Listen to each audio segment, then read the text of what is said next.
Hello everyone, welcome to my channel B&B CBS Gossip 24. Deacon asks Taylor a loaded question, and Sheila confronts Lee with a dangerous warning. Deacon's Sharp's little apartment above Illinois Giardino, the world felt smaller and brighter and more dangerous than it had any right to be. He had spent years learning how to make small sanctuaries, a coffee shop where the espresso steamed just right, a battered workbench where things could be fixed, a borrowed couch where a tired soul could sleep. He had never, until lately, learned how to build a life that would ask for anything more than the next bill paid or the next apology accepted. Taylor Hayes made his life ask for more. She had a way of entering a room that rearranged the air, not because she commanded it, but because she carried a calm that set other people on edge. Tonight, she was wearing a soft cashmere sweater, hair pulled back loose at the nape of her neck, and that same look he'd memorized in the rare, quiet hours they'd spent together, not quite content, not quite at peace, a study in restrained longing. She sat at his tiny kitchen table, the cheap laminate reflecting the lamplight. A cup of tea steamed between her hands. "Deacon," she said, looking at him like she was testing whether he would break. "You didn't have to bring me here." He laughed, a short, bitter sound. "You saying I never have any sense?" "You've got plenty, Deacon. Sense is just the thing you choose to ignore when it hurts." She smiled, but it didn't reach the softness in her eyes. "I came because you called like it was an emergency." "It kind of is," he said. "Depends on who you ask." She let her fingers trace the rim of her teacup. "Tell me." He took a breath. Outside, traffic sighed past. The world was doing exactly what it always did, moving. Inside, something small and fragile was about to shift. "This is the kind of thing I've been trying not to say out loud," Deacon admitted, and the confession itself was a small revolt. "But I can't breathe when I'm holding it inside anymore. So I'll say it and let the air take care of the rest." Taylor's head tilted, human curiosity softening the professional reserve she wore like armor. "You're making me nervous." "Good." He folded his hands. "Because I'm nervous too." He looked at her then and let the question tumble out like a stone into a dark pond. "Taylor, do you ever think about leaving?" She blinked, because it was not the question she had expected. "Leaving? Leaving what?" "Everything. Rich. The life here. All of it. Do you think, is there a life you want that isn't laid in history and expectations and bloodlines?" Her mouth pressed into a thin line. "You mean, like, run away to Barcelona and open a little clinic for broken hearts? Or are we talking about something more literal?" He let out a laugh that had tears hiding in it. "Something more literal. Taylor, after everything, after being married, married, loving, losing, watching the same wounds stitch and reopen for years, do you ever wish for a blank page? A place where your name isn't entangled with someone else's past?" Taylor's gaze slipped to the window, where the city's lights looked like confessions falling into the dark. She had asked herself that question before, in quieter moments. She had written whole essays in her head about rebirth and the selfishness of self-preservation. But to hear it askingly, from Deacon, from someone who had more ghosts at his back than most men, felt, absurdly, like an invitation. "Sometimes," she admitted. "But running away doesn't erase the people you are. It just moves you someplace else to be the same person." Deacon's jaw worked. He reached forward, his hand hovering and then resting on hers with a gentleness that surprised him both. "Then what if running isn't about erasing? What if it's about choosing the person beside you rather than the life behind you?" Taylor closed her eyes, inhaling like she was memorizing something. The old part of her, the clinician, catalogued risks, likelihoods, the 1,000 tiny ways a life could unravel. The other part, the part that had sat in cafes at midnight with men who had no future and found solace in the short, shining hours, warmed at the possibility. "You're asking me to choose," she said finally. He nodded. "I am. And I know it's not fair." His voice grew small. "I know I've done things I can't take back. But I'm asking because I mean it, Taylor. I don't want to wake up one day and realize I let you slip away because I was too afraid to tell you what I wanted." She weighed the words. "Fear gets a lot of decisions made," she said. "But it makes for rotten foundations." She squeezed his hand. "What's the other side of your question, Deacon?" He swallowed. Across from them, the kettle hissed and clicked. Could you ever love me?" Not the way you love the memory of someone you lost, or the way you feel compassion for the broken parts of people. But really love me. As in, let me be the one you look to when things go wrong. Taylor's breath hitched.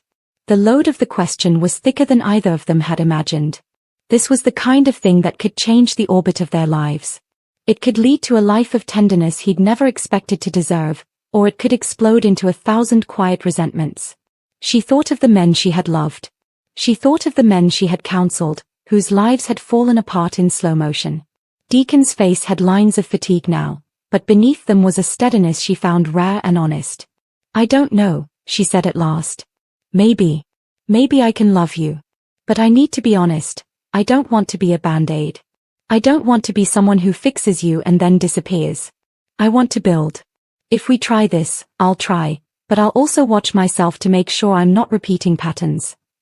He nodded as if that was an answer. It felt like a beginning, jagged and vulnerable. They both sat in the domestic quiet, savoring a fragile hope. But that night, as Deacon walked Taylor to her car, he didn't notice the compact car waiting across the street. He didn't see the silhouette slip from the shadows until it was too late. Sheila Carter leaned against the hood, cigarette between her fingers though she'd never light it. The gesture was all menace and no habit. She watched Taylor and Deacon with a patient, dangerous satisfaction. Sheila had always understood the art of timing. When you wanted someone to feel small or afraid, you learned which hour was worst and how to place your foot upon it. She waited until Taylor had driven off, tail lights a red thread into the night, then strolled up to Deacon as if chance had sent her. Deacon, she cooed, like a spider introducing itself to the fly, you look poetic tonight. His face hardened. Sheila. Sheila's smile didn't falter. You know, I'm not the sort of woman who scares easily. She paused, tilting her head. But I don't like to be surprised. You're not welcome here. Oh, but I am. I'm very welcome. I have friends in low and high places, people who are useful. Don't you want useful people around you? Deacon's silence was a refusal. She circled him like a predator discovering a weakness. Tell me something, Deacon. Are you in love with her? He did not answer, only glanced at the dark road where Taylor had disappeared. Sheila's eyes flashed. She leaned close enough for him to smell the perfume, expensive and sharp. If you are, she said, her voice a coquette's purr with steel underneath, then you make a choice that ripples. Everyone feels it. And some of us don't like the ripple. He drew back. What are you saying? Sheila touched his arm like a lullaby and then smirked. I'm saying be careful, Deacon. Choose wisely. People get jealous. People get protective of what they own. You wouldn't be the first man to have to pick between his peace and his past. There was a threat there, soft as velvet, but with edges as sharp as knives. Deacon had danced with danger his whole life. He recognized it now, and he cradled his anger in silence. Leave me out of your games, he said. Oh, I never play games, she said sweetly. I play consequences.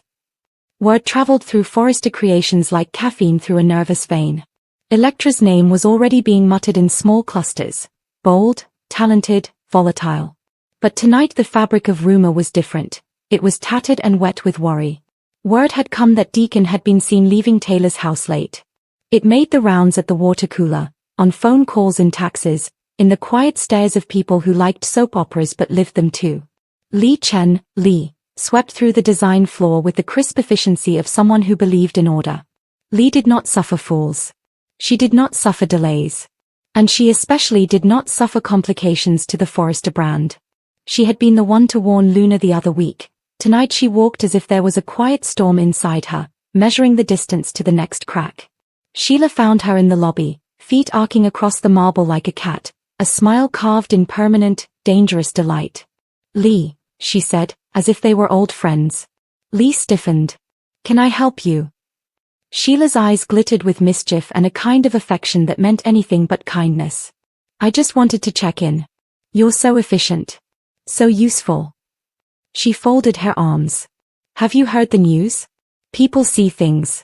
People talk. Lee's jaw tightened. I don't care what anyone sees. No. Sheila leaned in, conspiratorial. That's a shame. Because other people, important people, might care. Lee's nostrils flared, a hostility that rarely showed, leaving her face like steam from a kettle. Cut to the chase, Sheila. Why are you here? Sheila's smile softened into something almost maternal. She held Lee's gaze with a steadiness that was designed to disarm. Because I like to know who's working for me. She said the last word like it was a stained glass window reflecting a dark house. And because if anyone, tries to ruin what I've built, I will make sure they suffer. Lee's eyes narrowed. What does that mean? It means, Sheila said precisely, that loyalty is valuable. And betrayal, well, betrayal is expensive. The words were a promise without law, a threat wrapped in velvet. Lee felt something colder than fear sliding under her breastbone, the thrilling tremor of being noticed by a woman like Sheila, and the sickening awareness that notice could easily turn to possession. You think you can threaten me, Lee said, trying for indignation. The Forrester brand is bigger than you, or me. Sheila laughed, a sound like glass tapping. The brand is fragile if you let it be. But some people. I could take pleasure in making sure the brand remembers who watches over it. She took a step closer, lowered her voice, and her words were lethal in their mildness. If Taylor interferes, if she tries to salvage anything that hurts me, someone will be left with nothing to salvage. The thin line between intimidation and outright menace had always been Sheila's playground. Lee felt it now like a hand on the small of her back, gently guiding her toward a cliff. You're not intimidating me, Lee said through clenched teeth. Sheila's smile widened into an impossible expression that suggested sympathy, amusement, and cruelty all at once. You don't know the difference between intimidation and opportunity. Be careful where you stand, Lee. Loyalties shift. And in the end, only the ones who can take remain standing. She left Lee standing in a puddle of overheated air and went on her way like she hadn't thrown a shadow around the woman's shoulders. If the party in the lobby had been a stone dropped in placid water, the ripples reached Taylor's circle in quiet, efficient waves. Brooke heard of Sheila's warning in half a dozen ways. Whispers over a lunch that had nothing to do with fashion, a text from Hope that said only, "Are you okay?" The word threat settled in her throat like a foreign coin she could not accept. Brooke's maternal instinct flared, hot and bright. Taylor felt it first as a tightening in the chest, a memory of the most dangerous chapters in her life, the ones where people had slid into violent desperation. She thought of Ridge, of all their old wounds. She thought of the men who had loved her well and poorly. She thought of Deacon, sitting on a kitchen chair with the soft cashmere and a question that had landed like an arrow. She called him. "Where are you?" she asked, breathless. "At La Giardino," he said. "Locking up." Sheila was there earlier. Was she? Did she say anything? Sheila said a lot of things. Mostly that she liked to be useful and that consequences were a sort of pastime for people like her. Taylor let out a breath that was close to a laugh. "You do realize she's psychopathic?" "Sheila's not funny," Deacon said. "But she has a point. She watches. She moves. And she doesn't forget slights." "Then we don't give her any," Taylor said, and the clinical part of her mind took over. Risk mitigation. Boundaries set like fences. We keep our heads down. We document everything. We keep our distance. Deacon was silent for a moment, the sound like someone listening to an old, familiar song and trying to count the beats. "You sound like a plan." "I'm not a plan," she said, with gentle firmness. "I'm someone who values safety." He heard her and he loved her a little more for it. The next few days stretched like taut cloth. Deacon watched Taylor in small ways, the way she laughed at an absurdity in a case file, the way her shoulders relaxed when people she trusted entered a room. He wanted to tell her that the choice he had asked her to make, the one about leaving, about building a life outside the orbit of the Forrester Logan gravity well, was still open. He wanted, selfishly, for her to choose him if only because he was tired of being everyone's good idea and never anyone's constant. Electra made a show of focusing on work, as if a bolt of productivity could stitch the possibility of being watched by Sheila back into a fiction. She designed with a fury that was almost spiritual, her hands moved with intent. But inside, a different storm brewed. Rumors of her ambition were useful and dangerous both. She could be the savior of the line, or its sacrificial lamb. Lee went about her duties in a tight-lipped hush, aware that every misstep might be noticed by people with teeth. She had been warned now in the most intimate way, not by a lawsuit, not by an ultimatum, but by a quiet, careful whisper that suggested ruin. And Sheila, for her part, relaxed into the role she liked best, the woman who could make choices and make them final. She moved through the city like a hand with a sting, returning to her nights with an uncanny ease. She thought of Deacon's question and smiled at the answer she'd left unspoken. Love was messy, but power was tidy. On a rainy Thursday evening, the kind where Los Angeles seemed to breathe and wash itself, something moved even closer to tearing that careful cloth. Taylor found an envelope slid under her office door at the clinic, unsigned, white, simple. Inside was a photograph of herself and Deacon on the cliffside, from a distance, an intimate moment captured like a sin. Her heart hammered. She read the single line on the back, "Don't make me do this the hard way." Sheila had always been tidy with threats. This one felt like a promise. Taylor folded the picture and carried it with her like a splinter. She called Deacon and heard the rustle of the world in his voice. "I'll be there in 10, he promised. At the cliff, the rain leaned like a curtain and the ocean roared like the truth. Deacon stood waiting, shoulders braced, as if for battle. Taylor stepped out of the dark like the sun coming up. She slid into his arms, and they held each other for a long time, neither of them speaking. When they did, their words were soft, and the sound of them together was a prayer against the coming storm. "We'll be careful," Taylor whispered. Sheila, in some far corner of the city, opened a bottle of wine and smiled into the dim. There was a plan forming quietly in her mind, not a murder, not an act of blood, but the kind of slow, corrosive destruction that left nothing to pick up afterward but regrets.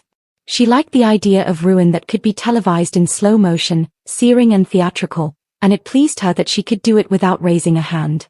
That night, Deacon asked the loaded question again, not with words, but with a small ring and a tentative folding of fingers around a warm hand.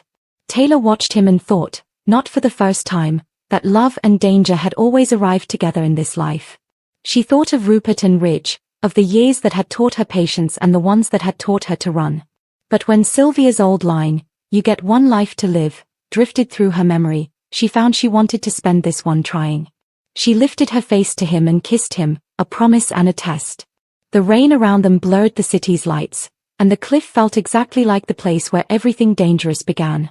Somewhere across town, a shadow moved across a balcony like a slow curtain, and a camera lens adjusted as if to focus on life before it was too late.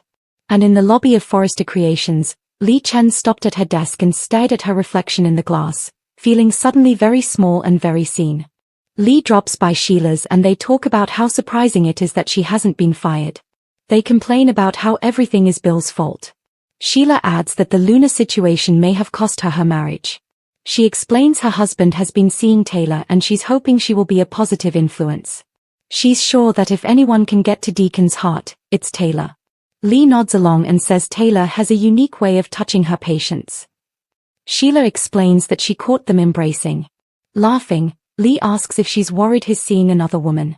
Sheila says if he ever steps out on her, it better not be with the good doctor. "I'd kill her," she says. Deacon is in session with Taylor at her office. He says everyone wants him to dump Sheila. He knows he has to listen to himself. Taylor is impressed he's been listening to her. She says a relationship requires trust and consistency. He assumes she's speaking from personal experience and asks how she is. She says that's a loaded question. Deacon points out they are both roadkill from Broken Ridge. He's sorry to bring it up, but Forrester keeps hurting her. He thinks she needs to process the pain and leave Ridge in the past so she can find something bigger and better. They debate Ridge's behavior and she admits she got her hopes up again. They have great affection but he never follows through and puts her in second place.